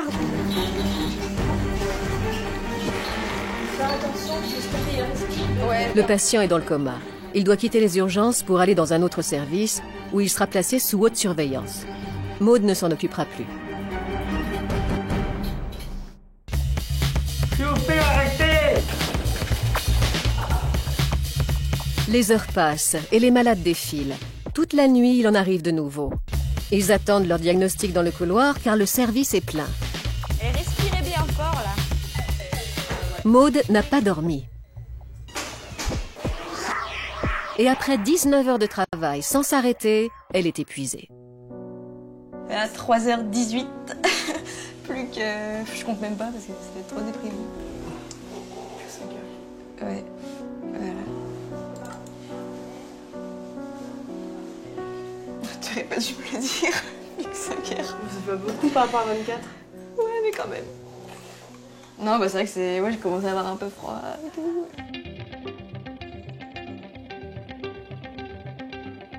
La nuit s'achève et avec le matin arrivent les fêtards du samedi soir.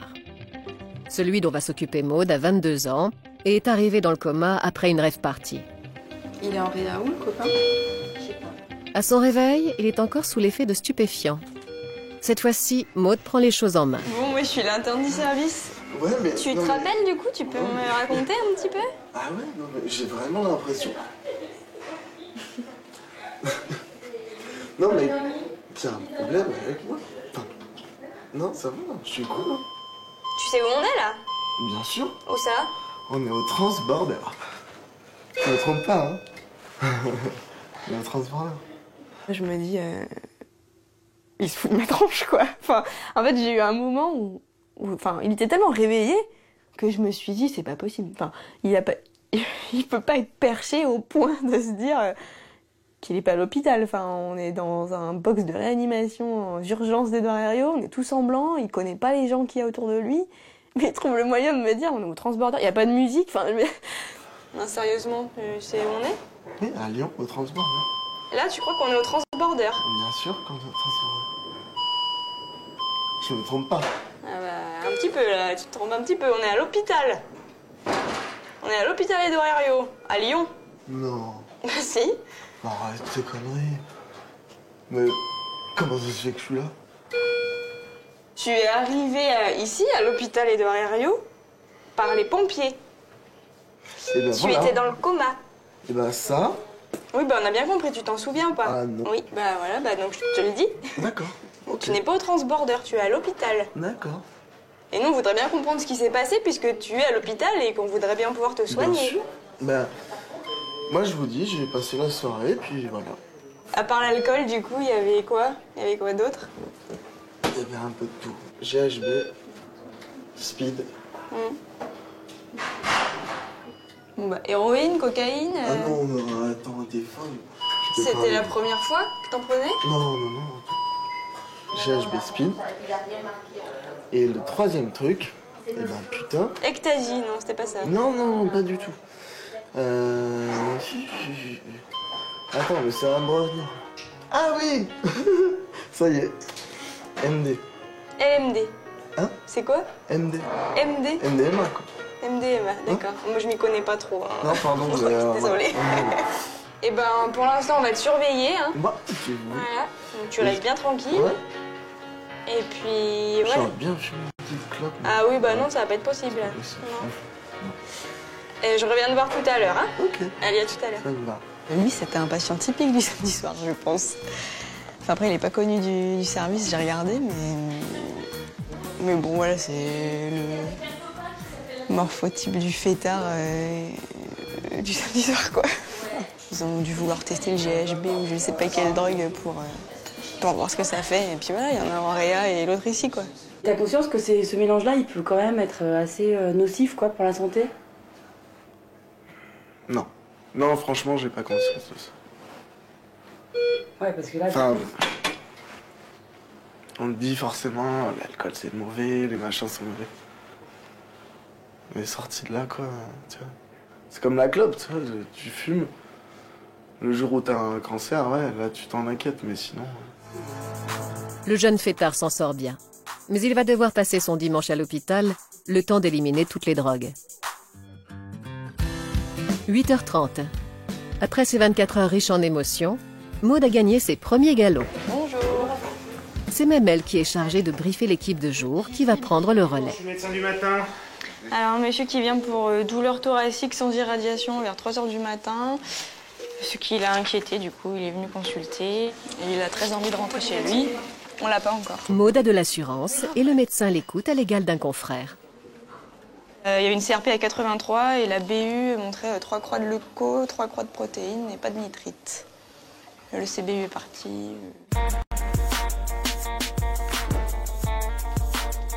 Je repars en me disant que je me suis dégourdie et que ça a été assez fidèle à mes attentes, ce stage, ouais. Parce que concrètement, je me suis dégourdie, quoi. Enfin, ouais, c'est ça. Maud a encore un long chemin à faire avant d'être un docteur confirmé. Mais elle a déjà remporté une victoire sur elle-même. Ce matin, elle repart plus sûre d'elle.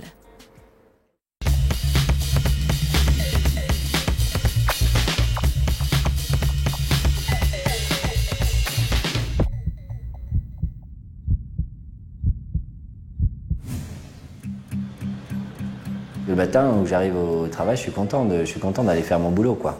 La force de ce métier, c'est que finalement, ce qu'on fait, c'est passionnant. On voit pas le temps passer, quoi. La journée passe vite, ça enchaîne.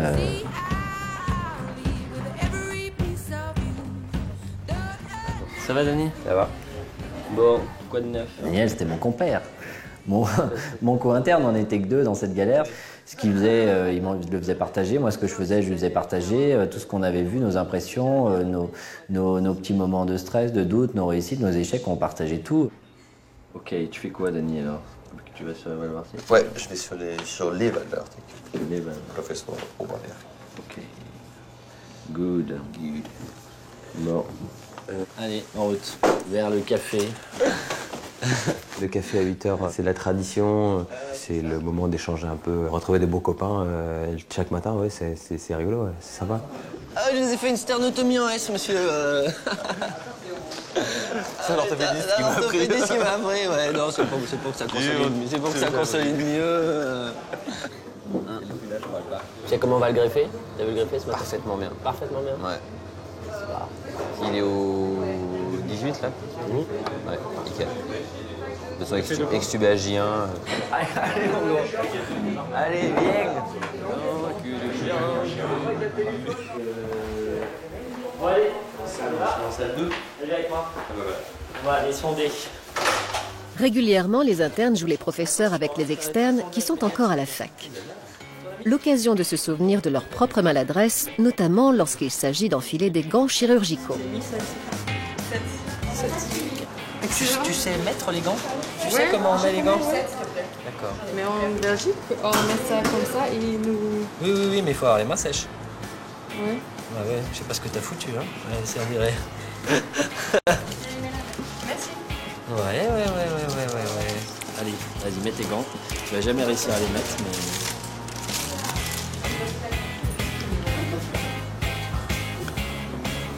Oui, hein. Ça va pas rentrer facilement. Hein. La jeune externe doit s'exercer à poser une sonde urinaire sur un patient endormi. Elle doit donc faire remonter un tuyau dans le pénis pour atteindre la vessie. Un geste délicat expliqué à une jeune fille. Tu sors le sexe. Tu prends une compresse et tu attrapes le bazar. Attrape-le dans la... Prends-le en main. Voilà. Allez, vas-y, c'est là. Et tu vas jusqu'au bout. Tout au bout. Ouais. Et tu enfonces bien. Vas-y, remplis bien. Vas-y, ouais. Essaye de le recaloter. Essaye de remettre le prépuce dessus. Voilà, comme ça. C'est important. Comme ça. Tu pousses sur le blanc. Voilà. Vas-y, pousse. Voilà. Ok, good. Ah, les petites externes. Hein. C'est vrai qu'elles n'ont jamais touché le corps d'un garçon, d'un amoureux, elles ne connaissent pas, et d'un seul coup, elles doivent empoigner le sexe d'un patient et le tirer dans tous les sens pour arriver à y mettre une sonde. Donc voilà, quoi, ça doit pas toujours. C'est vrai qu'il faut rompre la barrière du sexe, quoi. Hein, c'est ça. Hein, faire passer outre le pénis et voir ça comme un sondage, et aller mettre la sonde dans la vessie pour évacuer les urines. Vraiment, pareil. Hein, désacraliser le corps, quoi, hein, finalement. À l'hôpital, on pousse une porte et on passe du rire aux larmes.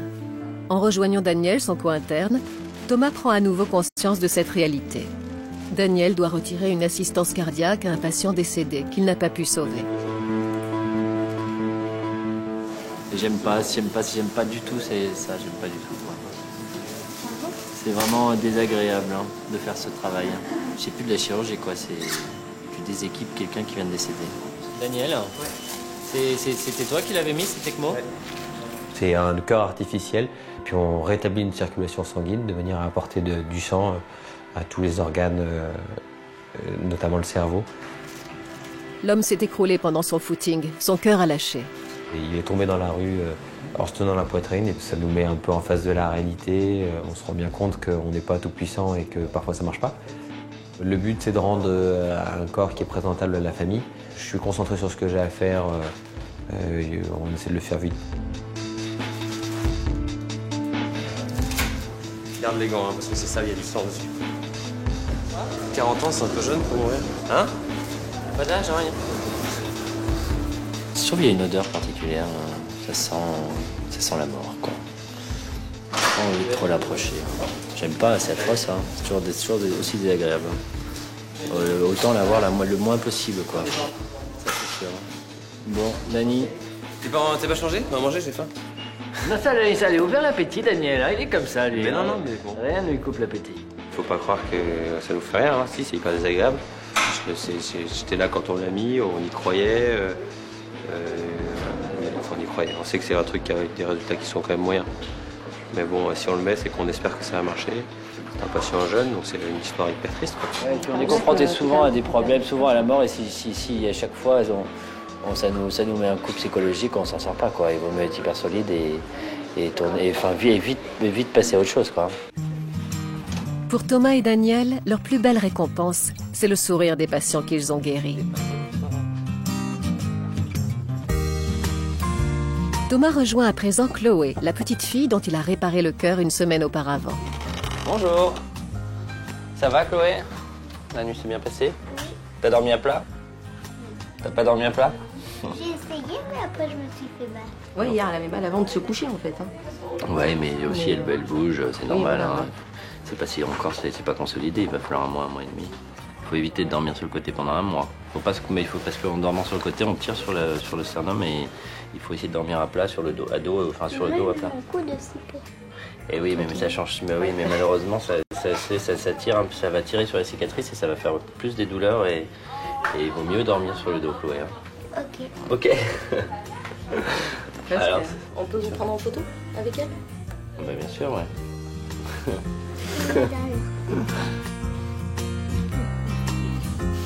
On a eu la vie de la personne véritablement entre les mains pendant quelques heures.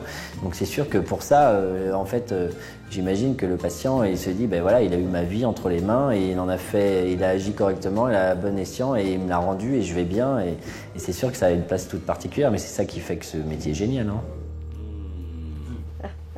Allez, Chloé, faut qu'on se dépêche. Tu dis au revoir, merci, Chloé. Au revoir, merci. Bah ouais. Bon, allez. Ciao, au revoir. Merci, au revoir. À l'étage au-dessus, un autre patient se remet doucement. C'est Pierre, le greffé des 2 poumons. Une opération de la dernière chance réalisée par Thomas et le professeur Gégaden, et sans laquelle le jeune homme atteint de mucoviscidose ne serait plus de ce monde. Pour lui, c'est une véritable renaissance. La veille, c'est vrai, la veille avant la greffe. Et quelques jours après, Ça n'a rien à voir, c'est vraiment... C'est impressionnant. Et dès le lendemain, déjà, j'étais extubé presque tout de suite. Après, j'ai enlevé l'oxygène au bout de 3 jours. Alors que ça faisait 1 an et demi que j'étais bloqué à tout le temps un fil toute la journée pour pouvoir respirer. Et si je ne l'avais pas, j'étais vraiment mal. Alors que les premiers jours, ça m'a fait bizarre. Jamais j'avais connu ça, quoi. Là où je trouve la plus grosse différence, c'est au niveau de la toux, parce qu'il toussait beaucoup. Il était très encombré et c'était sans arrêt pratiquement. Et puis des quintes de toux énormes, il n'arrivait plus à reprendre son souffle. Et ça, c'était horrible, parce que c'était très angoissant. Et depuis qu'il a été opéré, il n'a jamais toussé, plus du tout. Donc je crois que c'est ce qui me fait vraiment le plus plaisir. C'est une nouvelle vie, quoi. Tous ceux qui ont travaillé sur l'opération, des internes chirurgiens, tout le monde qui a fait un boulot super et après en service qui sont vraiment adorables. C'est vrai que si on doit leur dire quelque chose, c'est merci. C'est une vie de fou, mais c'est magnifique ce qu'ils font, ça c'est clair. Quand on voit Pierre, même pas une semaine après, quand on voit comment il est actuellement, il n'y aurait eu personne pour faire cette greffe, il n'y aurait pas eu de spécialistes, d'internes qui fassent leurs études, de chirurgiens par la suite, il n'y aurait pas eu toute cette équipe, il ne serait pas là, c'est sûr.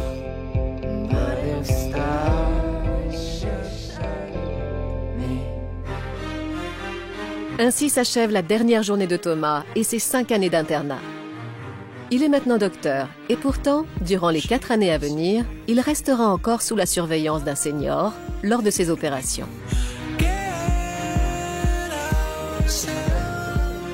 Bon, donc on fait comment? Fini le café du matin pour ces 2 amis. Ils vont devoir se quitter, alors c'est l'occasion pour eux de faire la fête une dernière fois ensemble.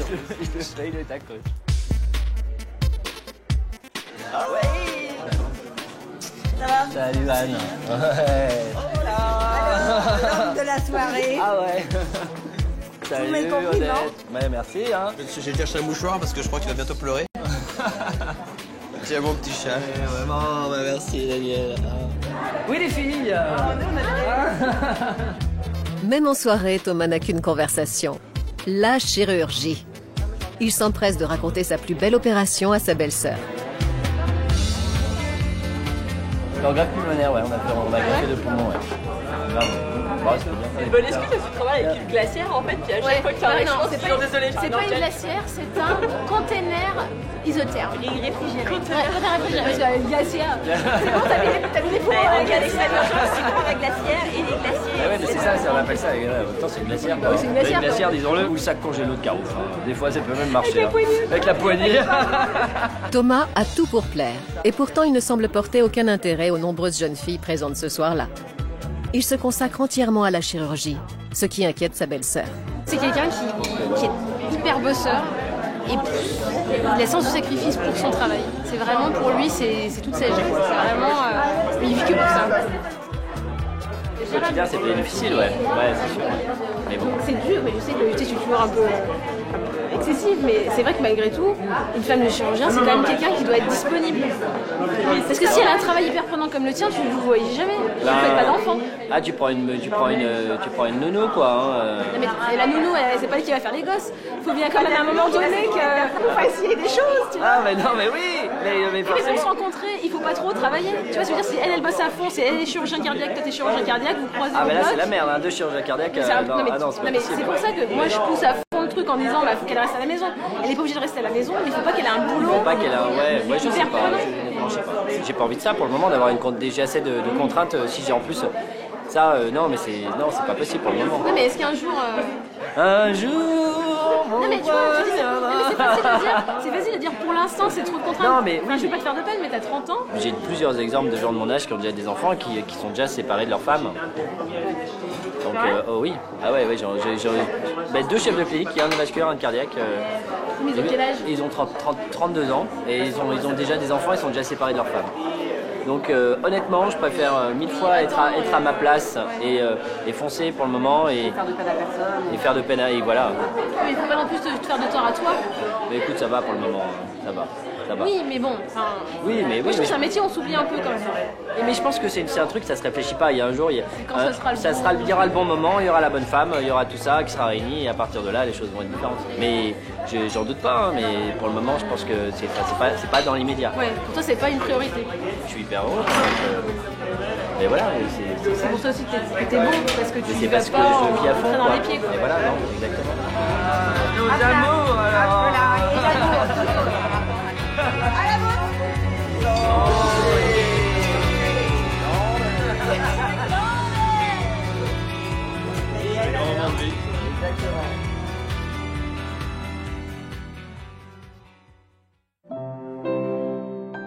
Si un jour on a affaire à ces apprentis médecins, on saura désormais que de leur passion, ils ont fait un métier et qu'ils donnent tout pour nous soigner. Tout au long de leur internat, ils ont puisé leur savoir auprès de leurs aînés qui n'ont jamais cessé de les encadrer pour qu'un jour, ils deviennent d'excellents docteurs.